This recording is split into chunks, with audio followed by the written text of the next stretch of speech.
Good evening, everybody. Welcome to our session tonight. Schedule for the day. We'll have the free platform to assist COVID-19 response efforts by Element AI at the beginning, and then we will have a question and answer session. Few words about our event tonight. We'll have two special guests, JF Gagné, CEO and co-founder at Element AI, and Jérôme Solis, the Knowledge Scout Product Manager. On Monday, March 30th, Element AI, a fundamental research product and service company with offices in Montreal, Toronto, Singapore, and Seoul, and London, released a free web platform to help researchers in medical science, pharmaceutical, and government working to respond to COVID-19. Element AI has access to some of the most respected data scientists and AI PhDs in the world. The company is co-founded by JF Gagné, social entrepreneur and business leader, and the professor Yoshua Bengio, the AM Turing Award recipient of 2019 and Godfather of AI and deep learning. The company is contributing to help accelerate the work that global health organizations, scientists, and governments are conducting to mitigate and address COVID-19. The US just released access to over 40,000 scientific research works called the COVID-19 Open Research Dataset. The issue is that for scientific groups and healthcare professionals, searching and querying the papers to find semantic-based matching information is time-consuming and challenging in finding useful results and patterns. JF and Jérôme will talk about why this free platform based on Element AI product Knowledge Scout will make a difference in the race to find ways to stop the curve growth and ultimately find a treatment and vaccine for this global pandemic. I will now pass the control to Kevin to introduce our speakers tonight. Hello, everyone. Welcome to this session of AI Geeks this evening. And we will begin by sharing our agenda. And we have two guests this evening with, of course, leading with Jean-François Gagné, or JF Gagné, and Jérôme Solis. I'll tell you briefly about JF Gagné. He is a veteran AI entrepreneur, and he's founded and successfully exited two companies in AI and operations research in an 18-year career. Before going on to found his third company, Element AI, he was the Chief Product Officer and Chief Innovation Officer at JDA Software, and the youngest global C-level executive of a top 20 enterprise software company. He's also a member of Canada's top 40 under 40 entrepreneurs. Today, Element AI is 3 years old and one of the most recognized AI startup companies in the world, translating cutting-edge fundamental AI research into customizable, scalable, and human-centric AI products that are transforming the world's leading organizations. JF also devotes a lot of his time to sharing his knowledge and expertise with national government committees to educate decision makers about the impact of AI on society and help develop effective policy to regulate the industry. Tonight's agenda, we will JF will talk about the company, the business approach, products, services, and solutions. And then Jérôme will tell us about the product that Element AI created back in December, 2019, called Knowledge Scout, and how that was the perfect platform to use to respond to the COVID-19 pandemic. We'll have short closing remarks and then a Q&A session. I'll now hand it over to JF and let JF take it away and tell you a little bit about Element AI. Hey, good evening, everyone. So I hope you're staying home and safe.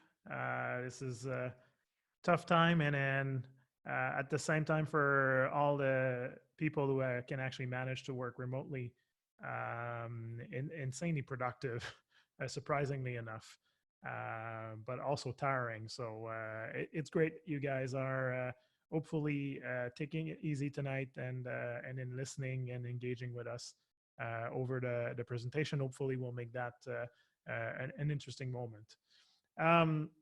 I'll start by talking a little bit about our company. We started a few years ago with a vision in mind where AI could transform the way we engage with software and the way we work. And that idea of collaboration between business people, humans, and decision makers and system has been at the heart of the vision that we have for Element AI. So we've set up ourselves to be able to advance research, but more importantly, experiment a lot on how we could put models to use in the day-to-day of business people. And here we're thinking not just technical people, but the people who are at the front line making critical decisions. Either it's in the financial sector, either it's people who are running production lines in the manufacturing space, and in the case of tonight's example, people who are at the front line trying to service the public, giving that crisis, or at the front line doing research, trying to find a cure, a drug, or a vaccine to the COVID situation.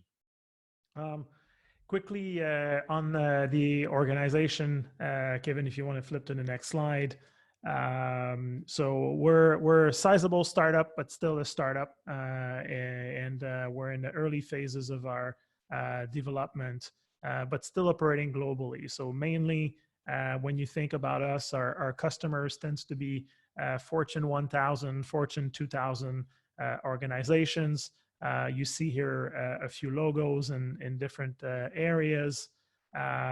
We tend to help them deploy AI, but more importantly, be successful with their implementation by bringing our tools, our platform to deploy the models and then really engage with the end user and get them to interact and provide a two-way street in terms of communication. So, model being explainable, model being able to help people understand, their process or their priors or the context, and doing the same thing the other way around, enabling models to hear from people. So creating the right feedback loops so that people can express if they're happy about a situation or not happy, if something should appear more or less, if they have additional information that could not be captured by the model through the traditional data pipelines, etc. And it's really that collaboration, that two-way communication that differentiate, a lot of the patterns that we've been putting in front of our systems, the way we design our architecture, and how we're getting quite of an edge in terms of performance when we roll this out in the field. If we go to the next slide, we help our clients on multiple fronts. We help them building a strategy and how to integrate this technology into their day-to-day. We help them with some of our products. We help them on their deployments. And we also sometimes will collaborate on cutting-edge research. So problems that may not necessarily be already solved, but are at the bleeding edge. So we do some collaborative research with some of our clients where we're trying to innovate in some shape or form on a feature or a capability or a use case that is really meaningful to them. So moving to the next slide, you can see that in 2020, we released 5 products. So they're a diverse set of products. The first one is the one that you guys are going to see today. And we're going to talk a little bit more. Our other capabilities covers typical use cases you'll find in lots of organizations. Either it's to ingest documents of all shape or form and extract all the entities out of them. This seems to be a simple task. It's quite hard, especially when you start to address the long tail like this product do. So meaning documents that you're only going to see a few times a month, a few times a week, So very small amount of data. How can you basically engage in a collaborative environment with people so that, you know, the AI can still augment and drive some degree of support, but also can rely on human judgment for a lot of the uncertainty they may have around the documents or the data they don't see very often. A lot of products are there for documents that everybody have, or that you have 10,000 examples of. The game is really to have a, you know, one flow of ingestion, and that's what that product does. We have a task orchestration system. So a lot of the area where there are opportunity for AI tend to be task oriented. So you can define that task, and you'll want to repeat that task over and over. You may want to have a recommender system that suggests the best decision to make in a situation. And segmenting work through nuggets of units of work through task is often very appropriate. So you'll see with Knowledge Scout, this is kind of in opposition. Another way to interact with AI. So the task-based interaction is very prevalent. We've seen a lot of these examples, and they're easy to point out and refer to. Where we're innovating here with Knowledge Scout is more in a free-form type interaction where people are essentially going on broader root cause analysis or problem-solving mode, where you're facing a new situation and you will implement your ability to understand a situation instead of trying to prescribe or recommend something that is already known.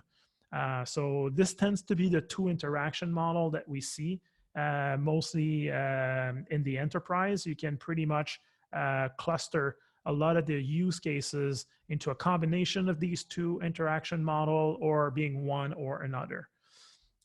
We rely, all of these products and a lot of the other custom implementation we do are all built on top of our library of components that we have. All of these are using some shape or form of advanced neural nets.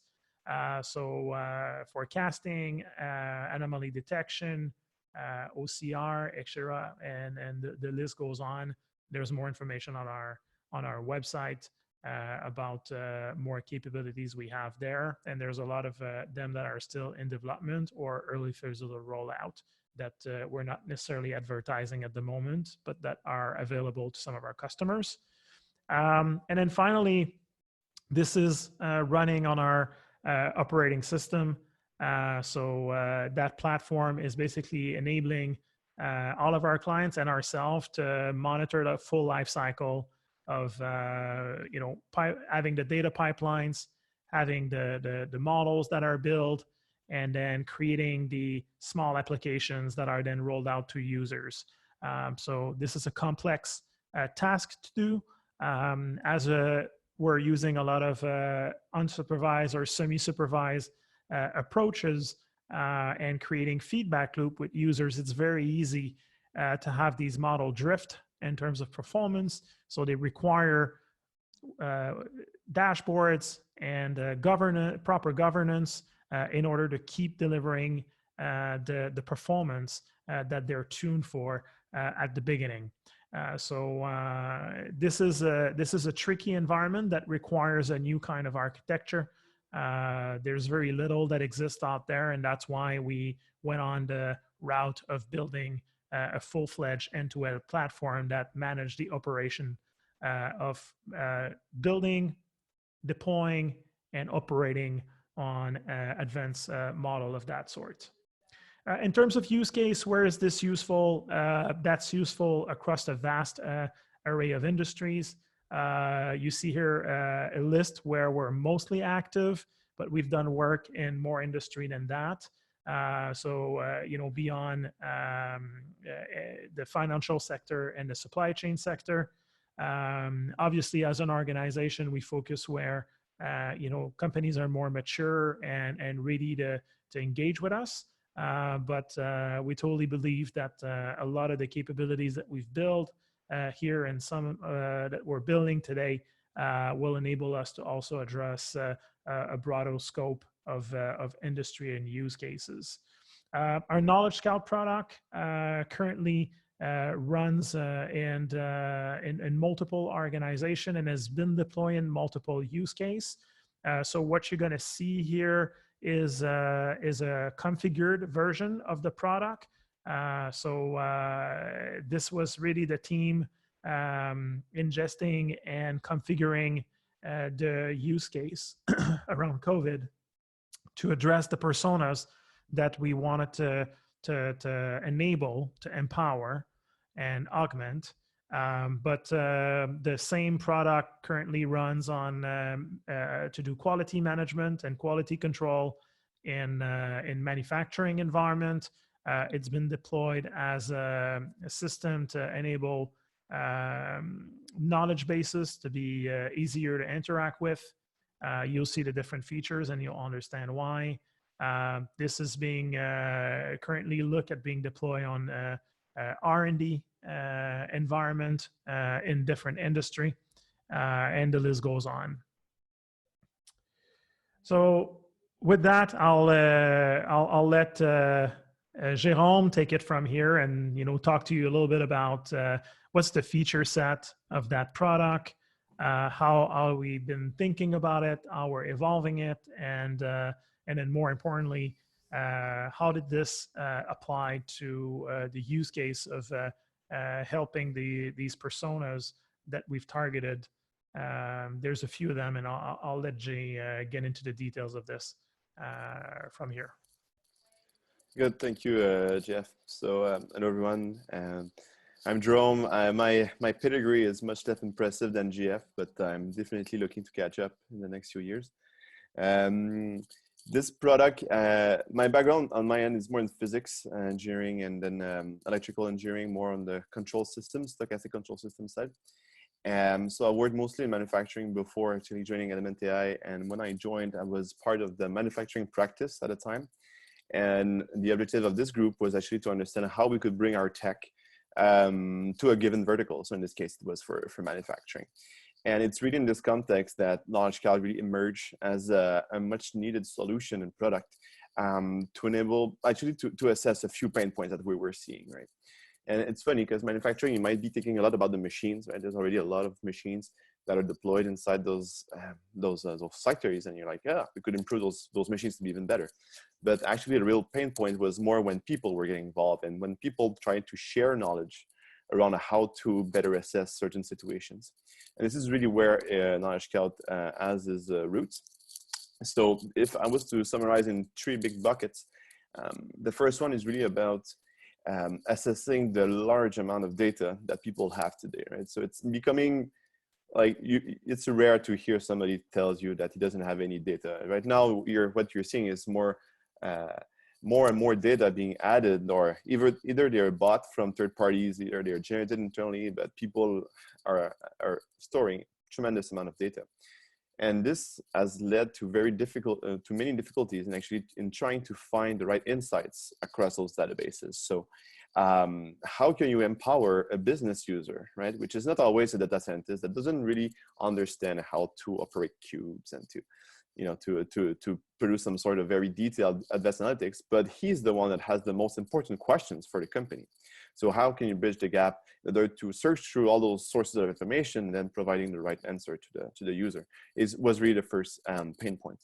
Then moving on to the second point, what we realized is that there was a lot of knowledge that still remained tacit. So tribal knowledge stored in the mind of the employees and not effectively shared among those people. So you were seeing a lot of, and you're still seeing, even in tech, a lot of performance kind of difference between, I would say, new people to the role, and then much more experienced people working in a given position. And so this has led to a lot of discussion about how can we help in transferring knowledge from experts to people that are being trained on doing a job, while also helping organizations, and that's the third bucket, is trying to keep that knowledge internally, so that when people leave, either they change their roles, right? Like you get promotion, or they're changing departments or teams, or they're moving out to another company. How do you make sure that the knowledge that they have gathered, on the job actually remains inside the organization? I'm sorry. And if you can see, those 3 pain points are actually something that you also need to assess if you want to provide a timely response to COVID-19. Right, so you have tremendous amount of data that's currently being generated every day. Me and my team are looking online, looking at filtering out what's coming in. There's tremendous amount of data. Making sense out of that is very difficult. And you have a lot of different stakeholders that are playing in that field, that are trying to help in finding the cure in the least amount of time. So how can you gather all that knowledge and basically bring that into a common platform and make this accessible to the people? It's really the mindset in which we worked on this initiative. So this is why the mapping of having our product and more towards knowledge really made sense for us to try and see how we can help in the COVID-19 initiatives. That being said, I'm sorry, it was a very long introduction to something that to the platform. But Kevin, if you can switch to the next slide, please. I just wanted to give a quick highlight to what the product is really about. So again, facilitating knowledge sharing, knowledge access is really what this is about. We're using in many forms models of natural language processing and understanding to both understand what the user wants in terms of question, and then also digesting the information that is stored across different sources that are both structured and also unstructured. So when you're talking about structured data sources, it's mostly data that's stored inside our relational databases. It could be time series. So for COVID-19, for example, a good use case is basically incidence of COVID cases, the number of people that are being hospitalized, number of deaths, occurrence per country. These are all structured information, and then unstructured information that you can find inside reports, documents, articles, patents.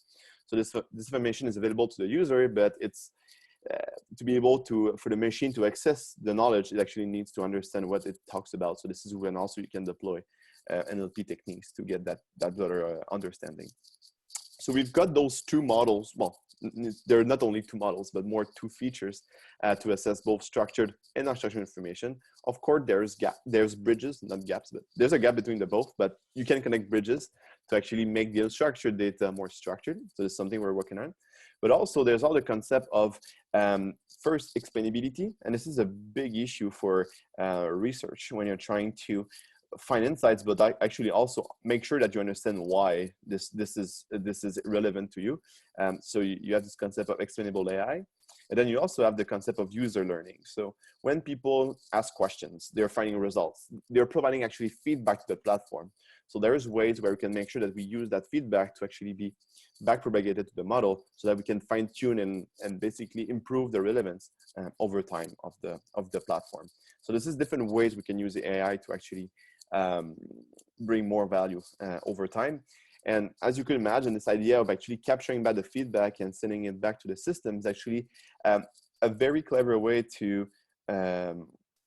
basically capture some sort of tacit knowledge that people have in the way that they link information all together.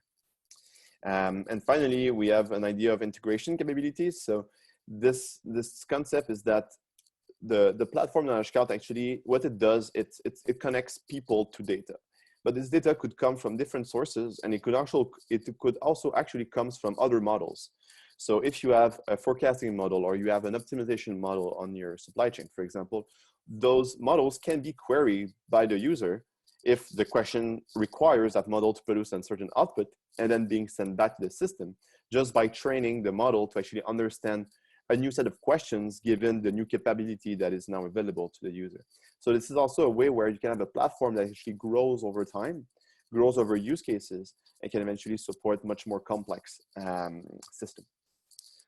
This is really about the product feature sets and how we're really thinking about bringing this platform to researchers. High impact scenario, we're looking at, mostly when you're discussing about knowledge, the more data sources, the more unique sources of data, the better. Well, it's not necessarily the better. We can work with small data sources, but the more value you're going to get from this exercise. And also when you're looking at a task where a lot of expertise is needed, so it's not trivial to find those results. You need actually to understand how to ask a question and also how to interpret the question. And everywhere where you need to invest a lot of time in trying to find those insights is really great use case for Knowledge Scout. And so this is why any type of R&D efforts or investigations basically into a problem is of interest, and also why the COVID-19 crisis that we're living right now, we want to help. I'm going to skip on the potential queries because we have a question that are much more impactful right after that. Kevin, if you can switch. Thank you. This is a very high-level architecture of the platform, how it works. So on one end, you're ingesting data that are coming from internal, external databases. In our case, we're scraping data sources from publicly available sites, looking at the WHO, looking at Johns Hopkins, looking at Allen AI Institute, and so on. We're bringing that to the platform, and basically we have as I said, two underlying models that are working. On one end, we have a model that uses an ontology. An ontology is basically a knowledge mapping of all the information that you're ingesting through the databases for the machine to actually make sense out of that. I'm going to show a few examples right after, but see that really as a knowledge graph. So connecting all the different entities of information all together with the right relationships that reflects the physical world. This is really what the ontology is about. And then the deep learning semantic model is basically a search algorithm that uses semantic understanding of the text to actually resurface text pattern across articles and documents. So that when user actually input a question, we can actually find potential answers to those questions, but also if they're seeking for specific concepts, well, this model is going to be able to find a concept that it speaks about, but also all of the similar entities or concepts that relates to this problem. So if we're talking about a specific interaction between molecules, for example, well, this interaction could be similar to something else that you're finding inside your articles. So being able to capture that as well as part of your research is something that is very impactful. I don't know if any of you have done a lot of literature review on Google Scholar, on the likes. I mean, writing down Boolean search queries to find the right articles is very cumbersome, it's very difficult. So if you're able to go one level deeper into the text of the articles and then searching through this part of information, you can actually find much more meaningful patterns there. This is being pushed to a web interface in which we're using natural language to understand the demand from or the request from the users. And then we're capturing feedback from the way that the user actually uses the data. So if he asks a question, he selects some information, we know that this was proven to be helpful, maybe some results are not. And so all of this is actually weighted and stored back so that we can retrain the models over time. Next slide. Now, in the next few slides, I'm actually going to one level deeper into each of those features so you can actually understand a bit more how it works without going too much into the really technical details. But on the first concept here is about answering questions that are somehow structured. So here, what we want to do is actually be able to understand what the user is looking for in terms of data, mapping those data all together to understand how they're connected, and then produce some sort of output that basically answer what the question of the user. So there's actually a few steps that we need to follow when we're trying to answer structured questions. So in this case, what we do is we have a few models that are looking at this sentence. The first model is going to actually highlight what are the core entities that the user is actually trying to access. So in this case, we have a clinical researcher who is basically interested in a lot of in the adverse reaction of chloroquine on a specific subset of patients. So male patient in this case in the US. So chloroquine is basically maybe some or all of you know that this is one of the most right now studied candidate for COVID, and so a lot of actually activities is going on around that active ingredient. So being able to find some answers regarding this molecule is actually very important. So the first model actually will find what are the entities that are part of the question. So in this case, we have adverse events, we have chloroquine, male patient, US, and then reaction at the end. These entities are all connected somehow inside the knowledge graph. And this is the second step. So the second step is that we're taking those entities and we're looking inside the knowledge graph, how are they connected together so that we can all make sense of this. So, you know, adverse events will have reaction, it's connected to an active ingredient, and there's a location also that's connected to this, and then there's a certain patient profile in this case.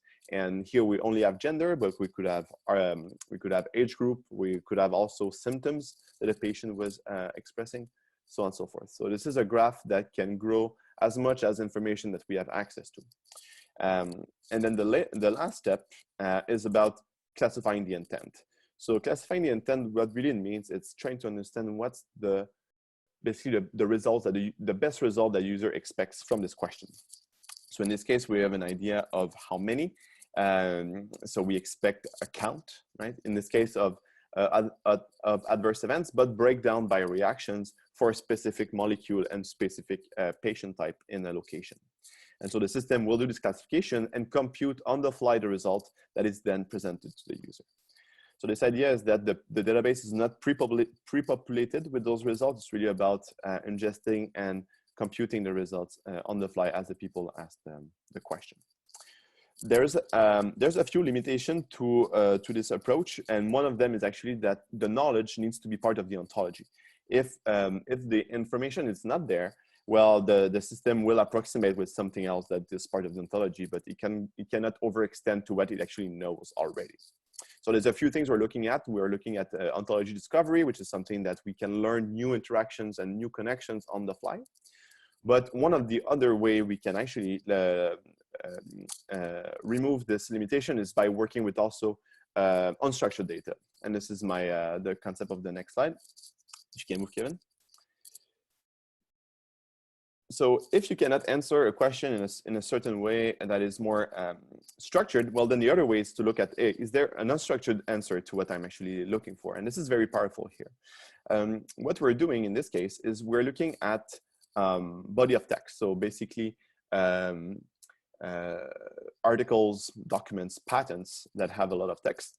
And then we are using a model that we have pre-trained on domain-specific information. So bear with me on this, but the idea is that we use word embeddings, and we will train those word embeddings on a few set of documents. The first set that we're going to train this on is actually something that's more generic around the world, right? So what is a bird? What is a door? Those kind of concepts, which are not at all relevant to the pharmaceutical space. So that's kind of the first layer, just to make sure that the model still has kind of a basic understanding of what the world is about. And then the second step is that we'll scrape a lot of data and information around pharmaceuticals, biochemicals, all of the subject that really falls into the use case that we're deploying to. And so these articles can come from, it can be as easy as Wikipedia, they could come from PubMed, FDA, so on and so forth. So really taking up from public available sources that have data that you can trust, and then basically training your model on top of that. So this will help the model to actually get a good understanding of what those words means in the context of a pharmaceutical use case. So that's kind of the first step we do when we're looking at unstructured search.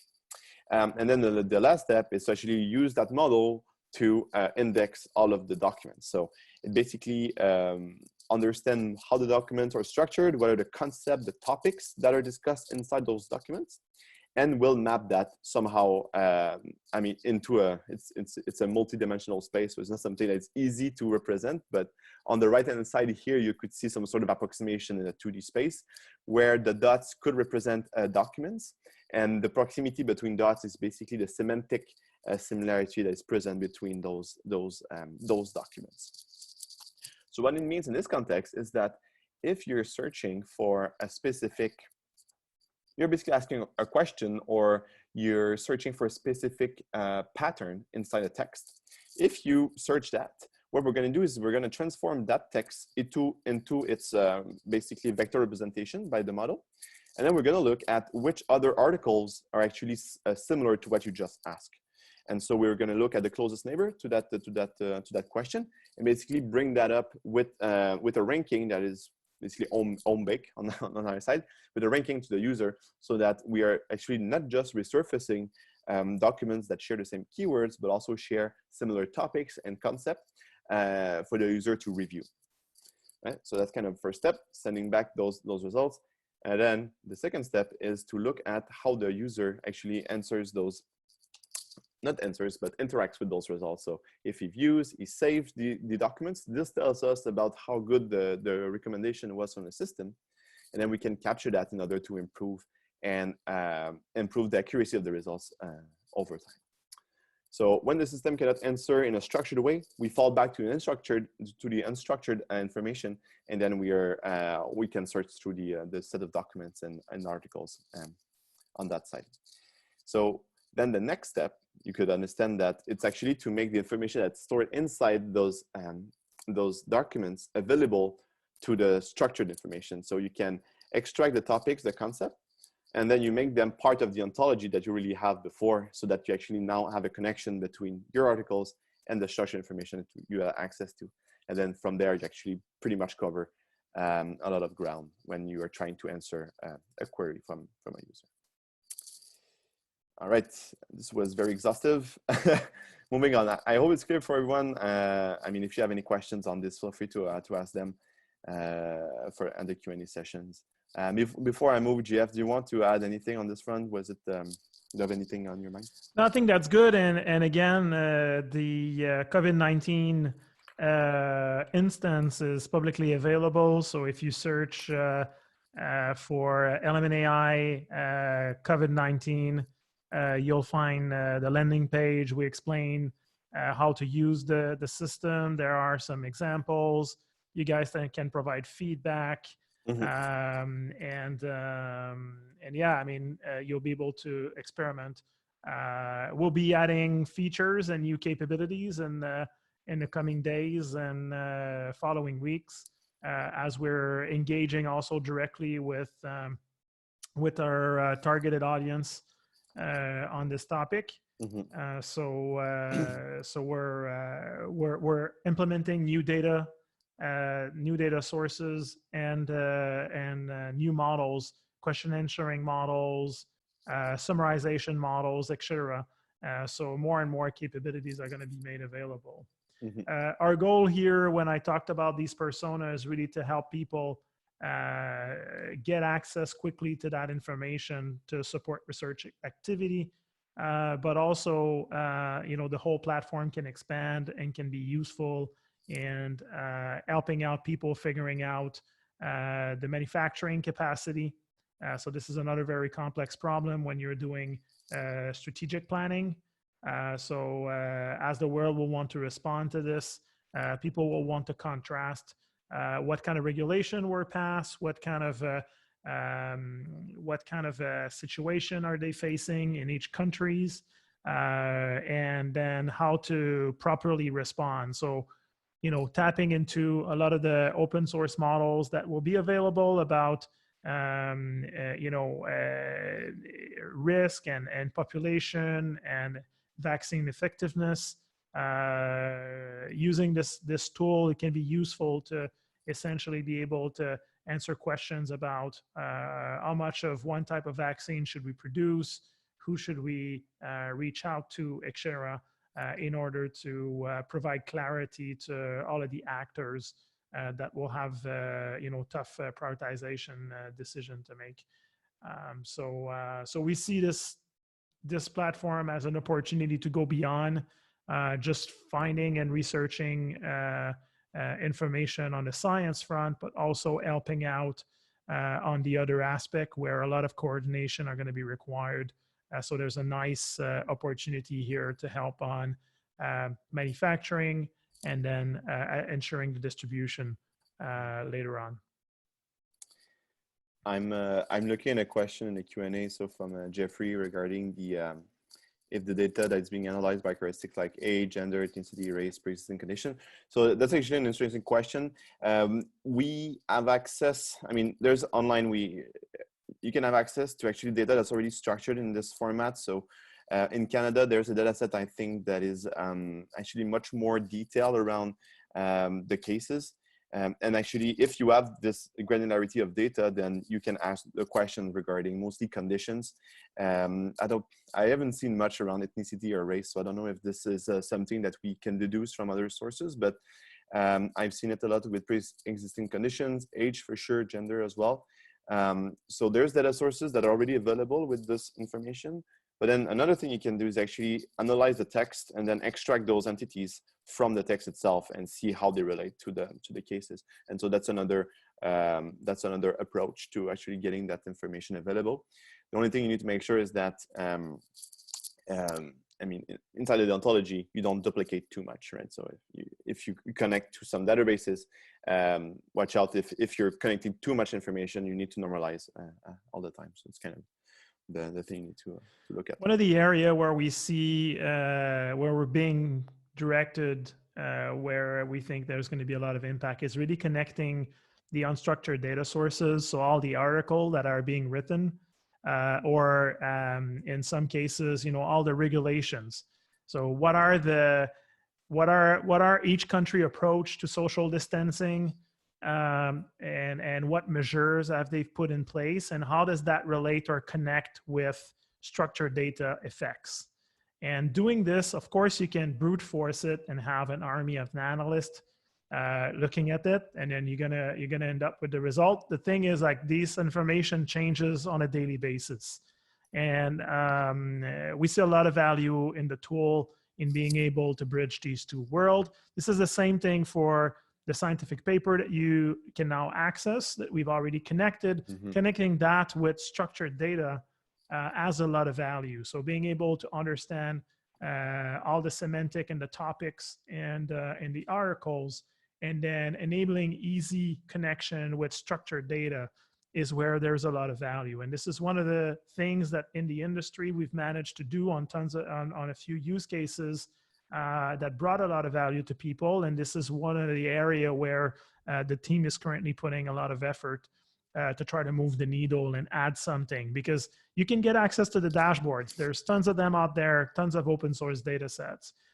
You can get access to the article, but then what makes sense and what is a signal to another one, and how do you connect the dots? How do you find the needle in the haystack? And that's really where this tool starts to shine, and that's where we're kind of gearing towards putting our priorities in the coming days and weeks to try to bring this forward. Yeah, exactly. And I just sent a message. I apologize if my beard is hitting my my mic. Yeah. I don't have access to a barber now, so it's just gonna keep on growing. Good. I'm just looking at the Q&A just because it's very in line with what we just discussed. So I'm gonna keep on answering maybe some of those questions. One of the first one from Zvi. I'm sorry if I misspell your name, but Zvi Aviv, regarding do you have any viral infection model? So independently of the platform, we have actually a few researchers that have worked on this. Right now, actually, this sprint last week and this week was working towards onboarding the data that will be needed to actually feed those models. And then the next step is about connecting that on the platform. So this is something that we're actually looking at. So bridging both the articles and then also some infection models that you could onboard inside the platform. I mean, it's kind of, as soon as you have the data available, then you can query it and send it to the model and send it back. So this is something we're looking at. And again, here, the spirit is to potentially have multiple epidemiological, excuse my English, models available and be able to compare them. So the platform is not necessarily to always have the answer. It's to be an easy way for people to, plug in, interact with multiple data sources, compare them, contrast them, connect them, and basically extract the insights. So our goal here is not to come with the ultimate version of the truth. Our goal here is to cut the time and enable people to, quickly find when there is signal, where it is, and if there are some problems, also where they are, and really manage the knowledge bases or the different data sources better. And this is really the goal of this tool. We don't want to pretend that we're experts at epidemiology and pandemics or whatever, but we think we can really bring added value using this platform. And if people basically use it, by capturing that feedback, we'll be able to increasingly increase the quality of the information and pinpoint what is relevant and what is not. Mm-hmm. No, exactly. Yes, we're looking to support, and we're not epidemiologists, but we want to help and work with them basically to make this platform better. I'm looking at Ryan's question regarding when looking at semantic similarity between documents, are you looking at which dimensions might be more or less relevant? So yeah, that's exactly the inner workings and the big challenge. The feedback that we're getting from users is definitely a first step into helping with this optimization. And then also we do a lot of user research. Similarity between documents, and this is something we've worked a lot. From a machine perspective, it's absolutely the same thing as from a human perspective. So we actually learn a lot about what humans consider to be similar and what machines. And then bridging that gap is definitely one of the first steps we did in terms of design for the model.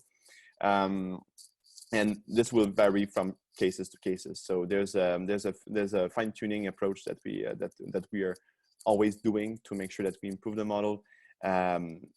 It's no surprise on the platform right now. Like you could search you can ask a few researchers. Sometimes the results will be top. Sometimes maybe on third place you can have a result that is not relevant to your search.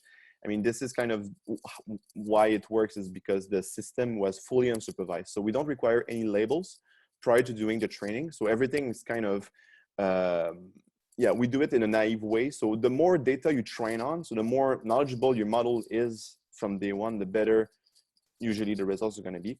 But there's nothing better than an expert. So usually we will do a lot of user testing, sit down with the experts, understand which is good, which is wrong. And then from there, we fine tune the model. So there's definitely a bit of an iteration on this point. But if we could start with already labeled document that tells us what is what, how are they connected together? Well, in this case, you can definitely have a closer conversion on the better fine tuning of the parameters. So it always depends on which data you have access to start with. But the key thing is that if you can get some off the ground running with something that's very naive, unsupervised, but already produce fair amount of good results, that's already very good. And then from there, you just keep on iterating, making sure you improve over time. So great question. It's definitely one of the big challenges of a tool like that. I'm seeing a question regarding drug developers. If we're planning on hiring drug developers, JF, do you want to take this one? No, yeah. So we did hired a few weeks ago. So we are contracting with world-leading epidemiologist and collaborating with the best organizations out there on a global scale, but also here in Canada. So yes, absolutely. Again, I'll repeat. Our goal here is to provide the tools and the capabilities for them to actually make the right calls and the right decisions. And we're not trying to substitute ourselves to their expertise. Our goal here is to actually really elevate, augment their ability to have impact very, very fast. Great. The question keeps on coming, and they're very good. So when looking, so from and I'm sorry, I don't know if the first name under the last name, but when looking at regulation text, how do you make sure to incorporate that into your models? Do you use domain knowledge? So usually those texts, and we're working closely with regulations from FDA, from a lot of sources, like regulations from the pharma world at least. And they usually will have a huge impact on the ontology. So how the data is connected together, how we make sense of different pieces of information. Basically, these regulations will impact the knowledge graph of the domain. So totally, this is something we look at.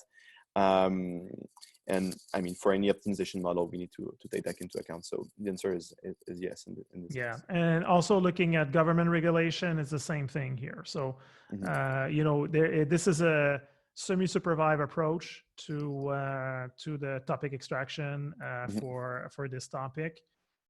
So we're not going fully unsupervised here. So we're using experts. And also, I mean, one thing that you should see in the presentation and take away is, for us, we're targeting the business people and really understanding what are the top questions that they ask to themselves is really, really important.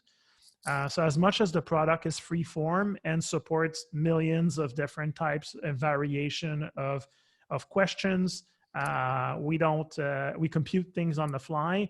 We do get a lot of value in understanding how people think and what do they want to answer. And this guide a lot of our effort in how we assemble the different pieces of the configuration. So so what data source will we integrate, and then what kind of supervision will we bring in terms of you know, guiding the ontology and the topics is a task that requires some degree of supervision to be really impactful, really successful. Out of very, very, very large body of knowledge, of course, you can go more unsupervised. But in a situation like this, where, you know, new information's coming out every day, you have like very little amount of data, having that expert knowledge injected and shaping and providing some supervision greatly increase the overall performance and the meaningfulness of the answers that the system will provide. Yeah, exactly. I mean, you can do your own research on your side, and most importantly for health and life sciences, there's a lot of ontologies that are already available on the web and can really help to guide basically your research or deployment. Great. Last question from SN. Have you been able to get access to the research of the data collected by government? So Jeff, on that side, I mean, there's data that's available, but yes. So there's discussion and collaboration ongoing. So our intent is for all publicly available databases will pretty much you know, provide the tool available for free. Now there are some organizations of all sorts. So it's government, it's not-for-profits, it's you know, some companies in biotech, pharma, etc., that have reached out and would like to actually connect all the public data sources to their private information to speed up their process. So there are opportunity to connect this with privately secured database and get a lot of value in addition to that. And there's sometimes information that could not be shared publicly. So we are in conversation to do that. The early intent was not necessarily to do that. We wanted to really help. We just saw the tsunami of databases and open data initiative just proliferating. And we figured that, you know, we could bring something there and help. Now, as we're getting requests, we're now looking into the opportunity of having instances of that platform configured on premise for some organization that could connect it with private data sources and be able to get tons of value out of connecting the two. Great. So I think this is a great segue to maybe our last slide. I won't take too much time on this one. I mean, it's kind of just breaking down some of the use cases we've seen and we're currently working on. We speak pretty much about them during the presentation. But it's all come down to you know, connecting more and more information and making it available on the platform. So Kevin, maybe the last slide. Here is really to maybe really sum what we've said and really the focus that we're keeping so far on this effort. Really, I mean, keeping the lens that we want to assist clinical researchers, scientific researchers, public health authorities, and frontline workers on accessing the right info. This is something where we need to go fast, but we need to keep on doing that as we move forward, because like clinical trials will come to an end in the coming weeks. So we know we're going to get some results from there, and this all information needs to be ingested very fast. So connecting the data across, the multiple fast evolving data sources is definitely the focus that we want to push on this platform. And at the same time, and because new data is becoming available, we need to think about what are the new models or features we need to bring to the platform in order to support the ingestion of those new sources. So we will be looking at structured and unstructured question answering and data visualization. And looking also at topic discovery, and the next thing is already in the works. So as I said, trying to bridge the gap between the unstructured and structured information. And then after that, it's looking also at data sets that we're currently exploring. So COVID-19, which is being updated every week. So keeping track of the new articles and research that is being published. There's also other sites that offer, I'm thinking about the Royal College in the UK, for example, that has made publicly available 30 very impactful studies. So there's a lot of other sources that are publishing information that we need to keep track of. And then looking also at some of the molecules that are being investigated. So looking at data sets like OpenFDA or Drug Bank, keeping track of the clinical trials. Here I've put the American site, but there's also clinical trials happening in Asia, in Europe. So you need also to be aware of those sites. Finally, Johns Hopkins, I think it's kind of the most known for the incurrence count, but there's also other sources of information that are providing their own statistics and calculation on the incidence count. And so you need to keep track of all this. So these are all the data sets that we're currently exploring. But for those two things, so both features and data sets, this is something that we want to do in discussion with the community. Want to make sure that if there's other sources of information that are more impactful, we want to know about, and we can better allocate our efforts. But this is really kind of the guideline that we will be following for the next few weeks. Jeff, any remarks on your end? No, I think that sums it up. I really hope that you guys find it useful and got some nuggets of ideas, maybe for some application you're building, or feedback for us, or other ideas, interesting piece of information. So I really hope that our explanation and presentation was worth your time. I'll invite you, if you want to try the app. It's publicly available, so you can go to our website and then go in the COVID-19 instance of Knowledge Scout. Again, the feature set is currently a bit limited, but we'll expand in the coming days as we're going to be rolling out a lot of the features that Jérôme has shared with you.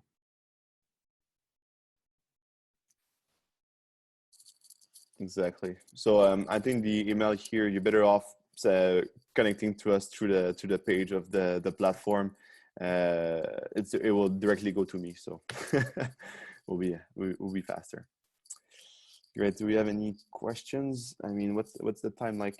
We have like 5 minutes remaining. I think one of the last questions here is about if we use news sources as well. Yes, for disease people. I mean, right now we were looking mostly at sources of information that are coming from, or somehow already pre-created from news. You need to be, it's kind of, news can inform, for example, the incurrence count and those kind of information. For now, we're not looking too much at news, simply because we cannot always verify the source of where this comes from. And from what we've heard from the scientific community, this is of the utmost importance to actually be able to verify the source of information. So we need to take that into account when we look at potential sources. So for now, news is not part of the scope, but definitely keeping an eye on what's out there.